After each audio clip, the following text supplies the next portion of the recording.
Kami tidak ingin Sampang ini jadi tempat perkembangbiakan calon-calon teroris. Kelompok ideologi Salafi Wahabi ini cenderung lebih dekat pada gerakan terorisme. Apa yang dilakukan oleh warga Banyuanyar itu adalah sebuah sinyal, ya. Sebuah sinyal bahwa Salafi Wahabi sudah hadir di Sampang. Dan Salafi Wahabi itu di mana-mana ditolak kok. Di Bangkalan ditolak, di Pamekasan ditolak, di Sumeneb ditolak. Loh, masa di Sampang nggak ditolak?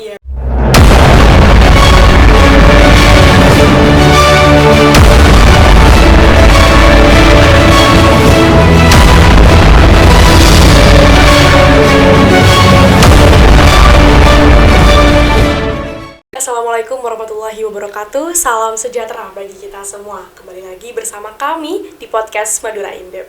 Bersama saya Ibtisam Limazada yang akan menemani teman-teman ke depan pastinya. Di sini kita sudah bersama narasumber kita hadir di dalam podcast Madura Indep. Silahkan Bapak untuk memperkenalkan diri terlebih dahulu. Assalamualaikum warahmatullahi wabarakatuh. Ya, perkenalkan, nama saya Faisal Ramdhani. Kebetulan dikasih amanah oleh para kiai untuk mengemban tugas sebagai Ketua Lapesdam PCNU Sampang. Lapesdam itu kepanjangan dari Lembaga Kajian dan Pengembangan Sumber Daya Manusia. Tema kita apa sih pada hari ini di podcast Madura Indep, yakni mewaspadai gerakan Salafi Wahabi di Sampang seperti itu. Nah, masyarakat juga perlu diketahui sebenarnya apa sih Salafi Wahabi itu.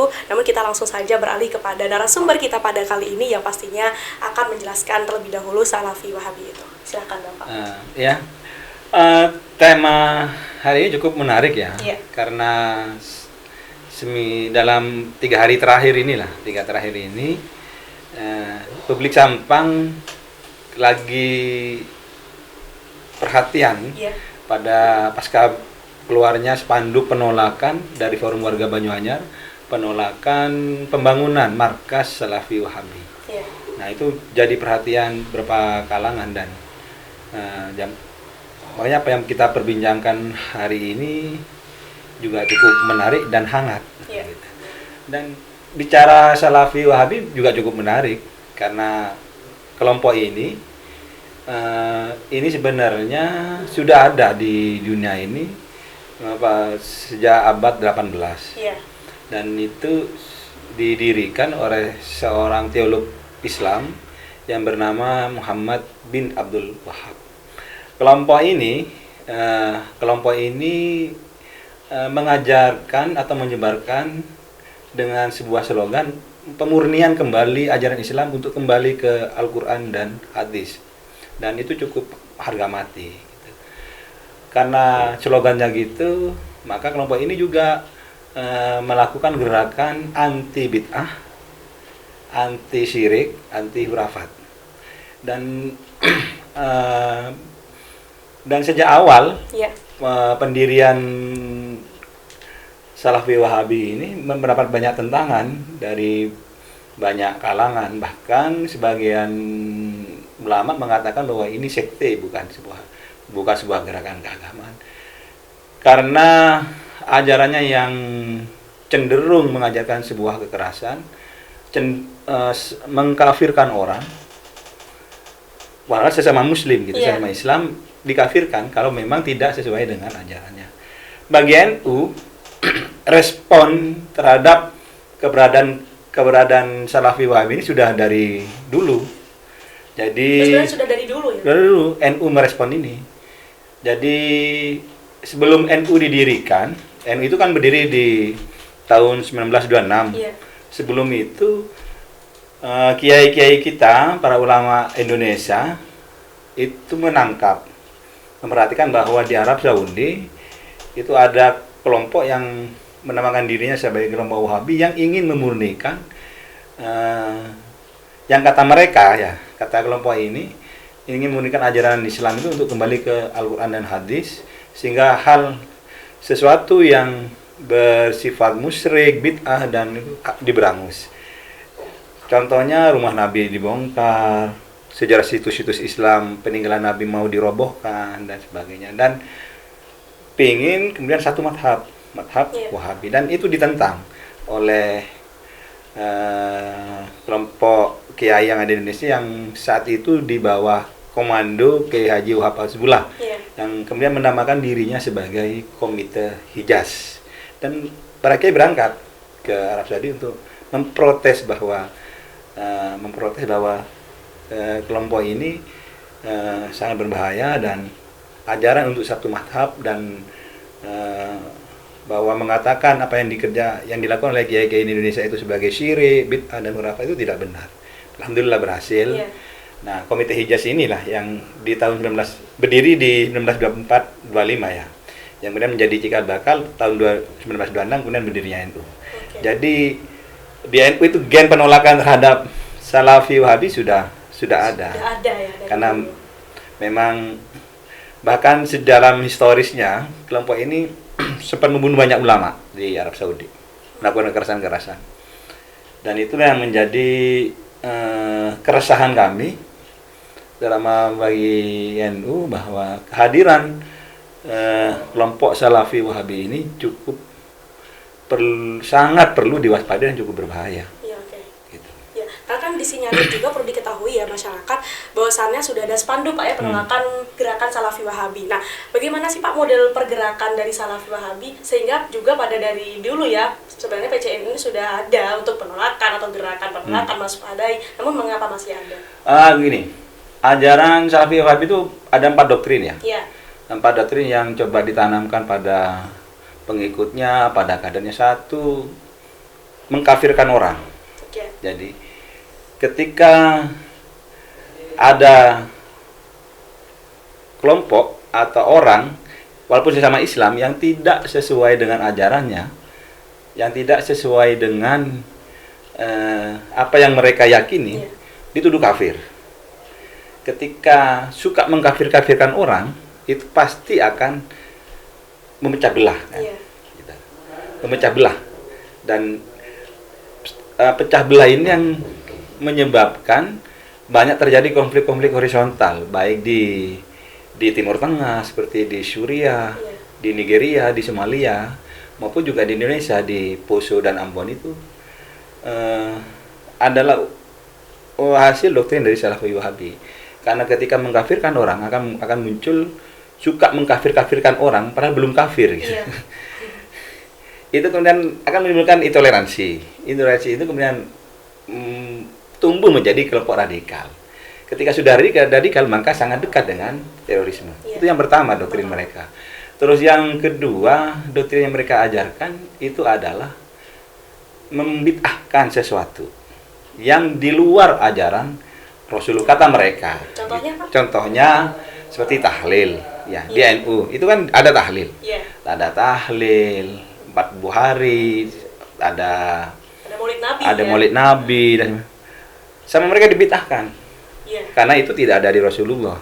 Jadi kita ini suruh naik unta daripada mobil. Karena unta ada di Rasulullah, kita enggak. Jadi sesuatu yang tidak ada di Rasulullah, di zaman Rasulullah, itu bagi mereka bid'ah. Nah, gitu.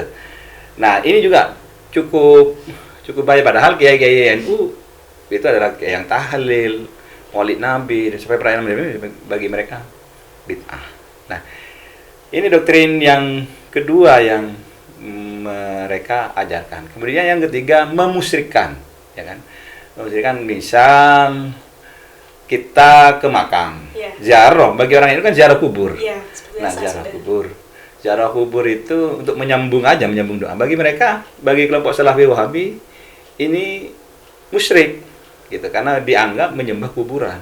Padahal di NU kiai-kiai kita mengajarkan bukan itu, gitu loh. Musyrik, syirik, sehingga di zaman dulu di awal-awal berdirinya kelompok ini kemudian mau memberangus makam Rasulullah, rumah Nabi dan sebagainya, karena dianggap bisa memusyrikan. Ini kata kelompok Wahabi. Nah, itu di situ bahayanya. Terus yang keempat itu adalah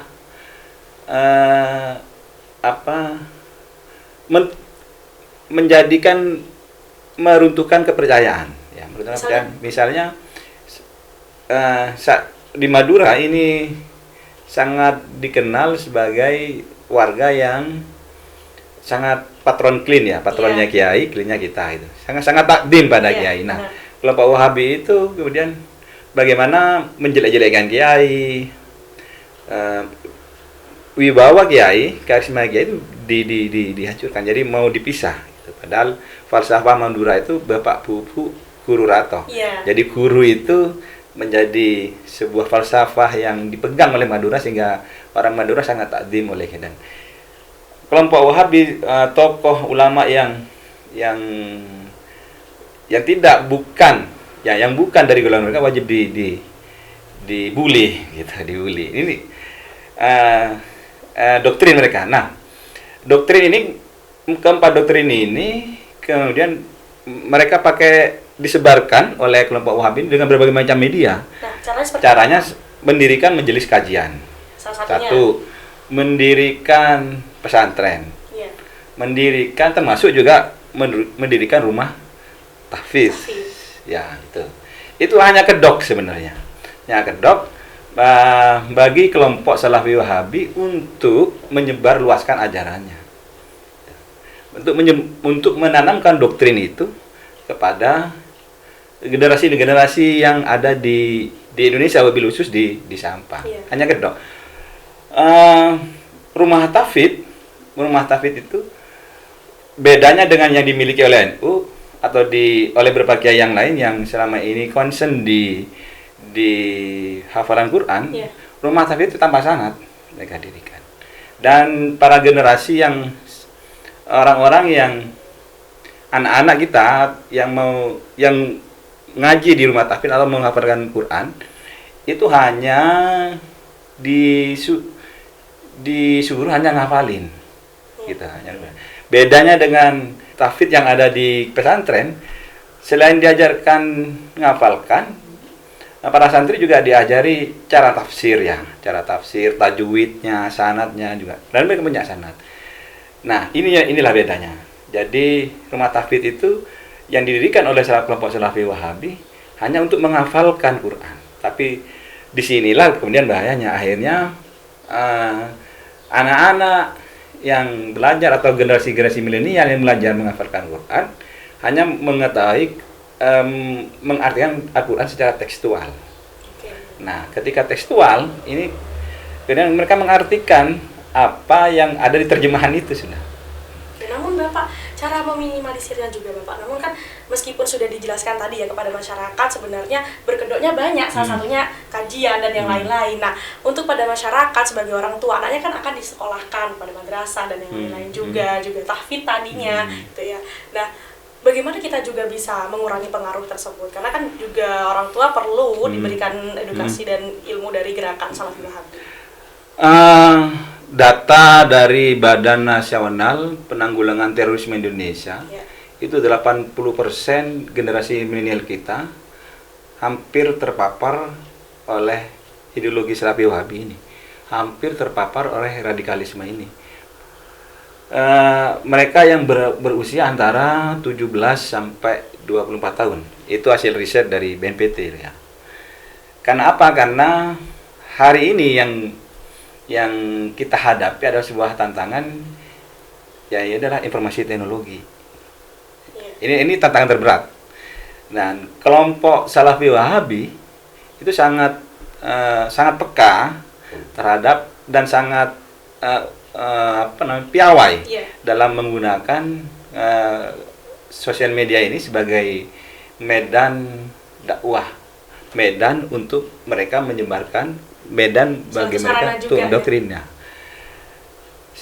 Nah itu kaitannya juga ya dengan hari ini yang kita hadapi. Nah, jadi cara mencegahnya, ya orang tua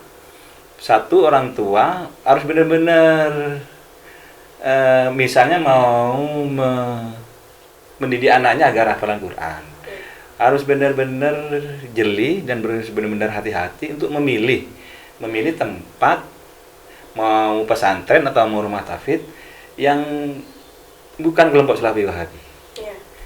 Nah, cirinya kelompok Salafi Wahabi ini hanya hafalan. Ya, kalau yang para kiai rintis itu tidak hanya itu, sebenarnya ada ilmu tajwid, ilmu tafsir, baru dihafalin.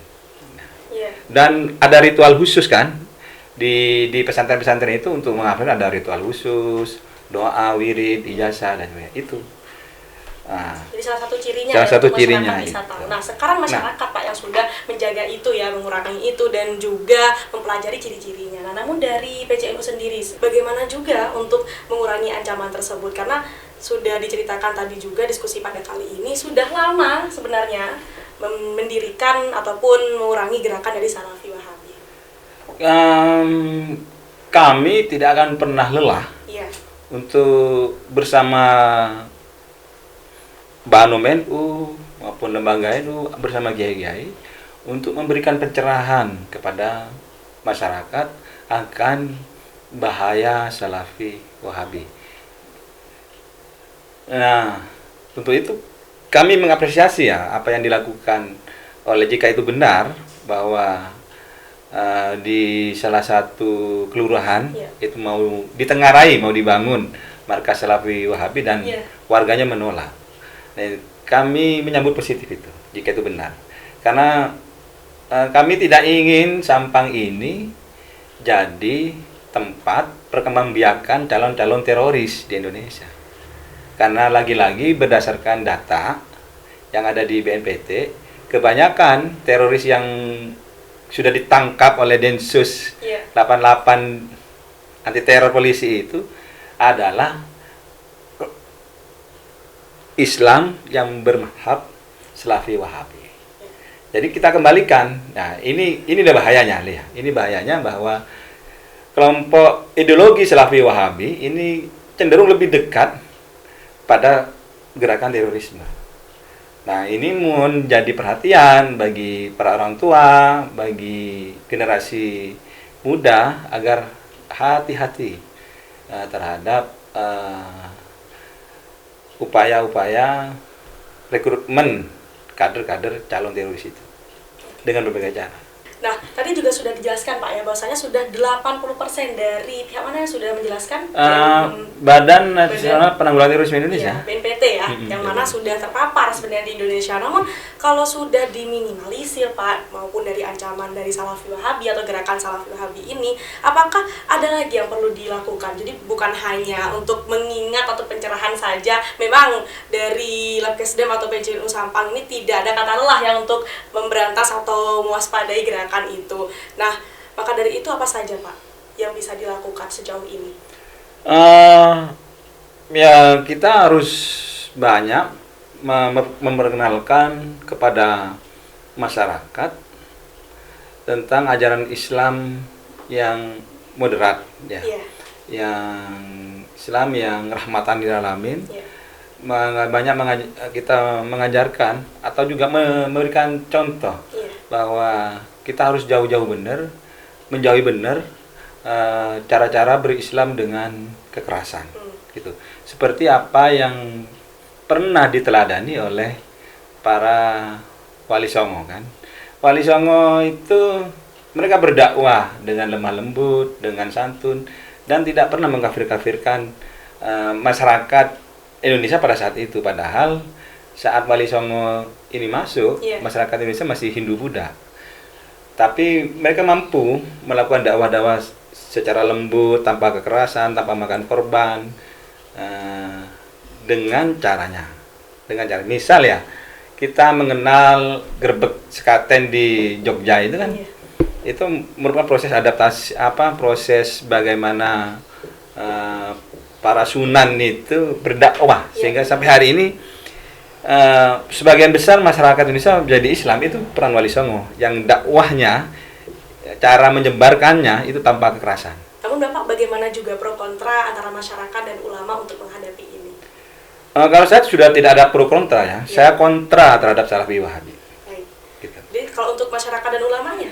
Kalau masyarakat ulama kami berharap masyarakat Sampang jangan diam dari bersama-sama para kiai, para ulama NU untuk menolak kehadiran dari kelompok Salafi Wahabi ini.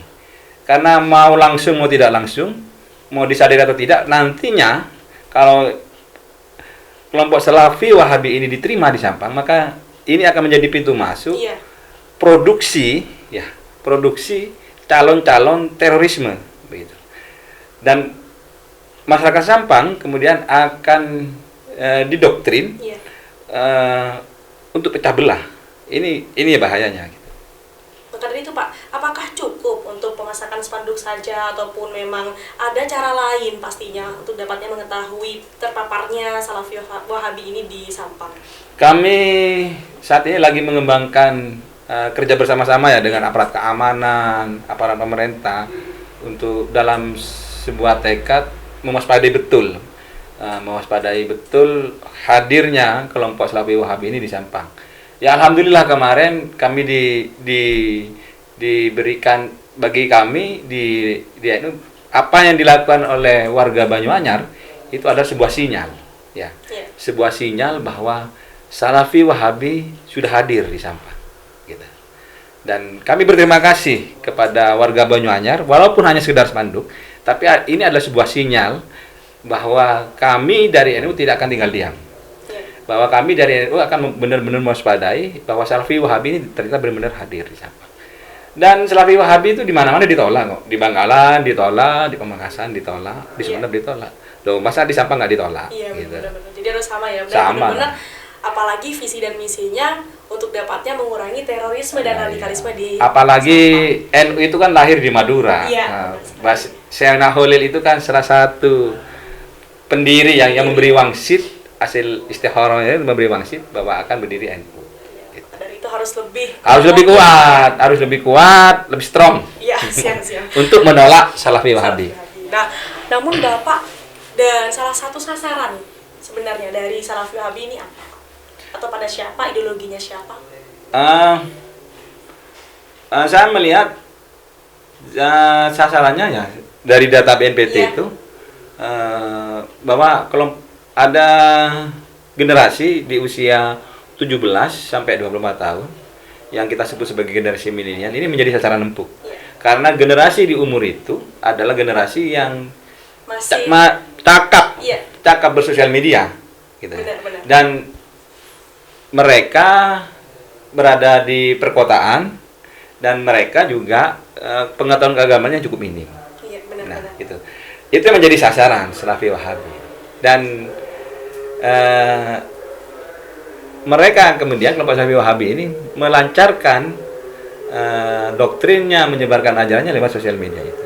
Dan ini memang saya akui di beberapa kiai kami di NU itu lemah di sosial media memang gitu ya. Oke, jadi memang benar-benar sasaran empuk Sasaran sekali empuk. untuk generasi milenial yang sangat cakap pada sosial media ya Pak ya. Nah, kalau memang sudah ada bahasa pun penjelasan bahwasannya kurang ya untuk dari BCNU sosial media. Nah, bagaimana itu Pak cara meminimalisirnya? Kan ada Banom di NU, ada lembaga NU yang kemudian akan membantu para kiai untuk membuat berapa media begitu, membuat berapa channel YouTube yang ajarannya tidak mengajarkan kekerasan. Jadi sudah ada juga ya dari PCNU sendiri cara mengantisipasi juga dari sosial media, karena tidak juga kita hanya di masyarakat saja Pak ya, namun dari sosial media, apalagi terlebih sekarang sudah 5.0 ya yang malah sangat cakap sekali di sosial media seperti itu. Nah, mungkin bisa diberikan closing statement juga Pak untuk masyarakat bahwasannya apa sih sesuai dengan tema kita yakni mewaspadai gerakan Salafi Wahabi di Sampang. Saya berharap masyarakat Sampang bersama kiai, bersama pemerintah, bersama ulama untuk tetap ber-NKRI, bahwa sebenarnya kan ada 3 model gerakan yang perlu kita waspadai. Yang pertama adalah 3 model gerakan radikalisme yang perlu diwaspadai. Yang pertama adalah kelompok atau gerakan yang mengkafirkan orang.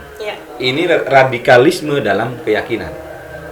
Nah, ini kelompok pertama yang saat ini tumbuh berkembang bisa. Jadi ada kelompok yang sukanya mengkafirkan orang, memurtadkan orang pada sesama Islam.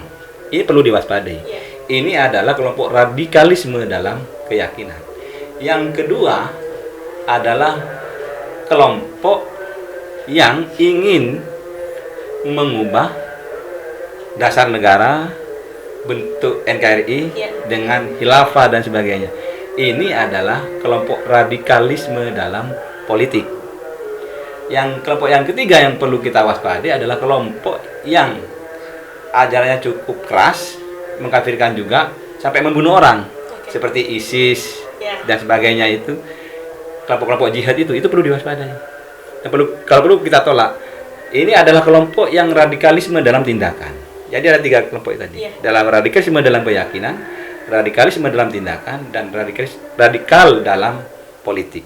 Nah, kalau ada 3 kelompok ini di Sampang, maka warga Sampang wajib menolak kehadiran ini. Dan kata Kiai Said Agil Sirot, bahwa Salafi Wahabi itu adalah pintu masuk untuk menuju ke 3 kelompok ini. Baik Pak, saya juga lumayan ingin mengulik nih Pak ya, sebelum juga mengakhiri ini. Tadi kan ada bahasa mempertahankan NKRI Pak ya, berarti bisa dikatakan dari Salafi Wahabi ini anti Pancasila? Anti Pancasila, mau menguasai Indonesia, begitu.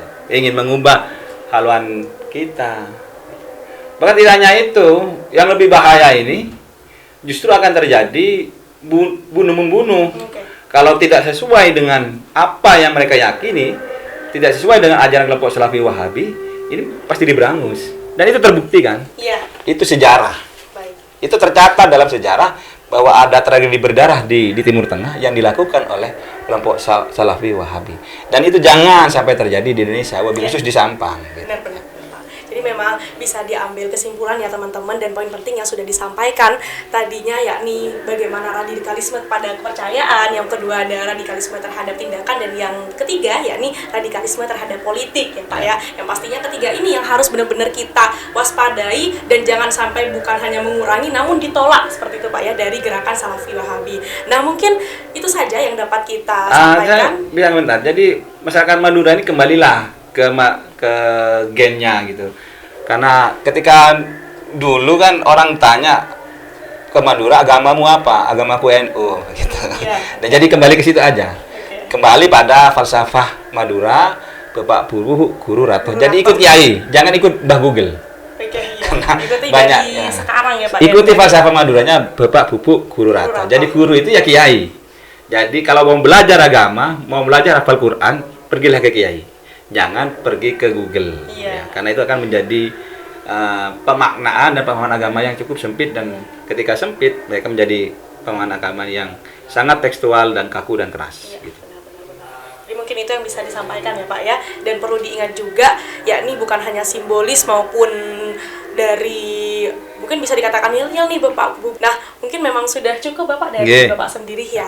Bahwasannya dari podcast kali ini yang kita sudah mengusung tema mewaspadai gerakan Salafi Wahabi di Sampang. Maka dari itu, saya Ibtisam Limazada, terima kasih. Sekian dari Madura Indep. Wassalamualaikum warahmatullahi wabarakatuh.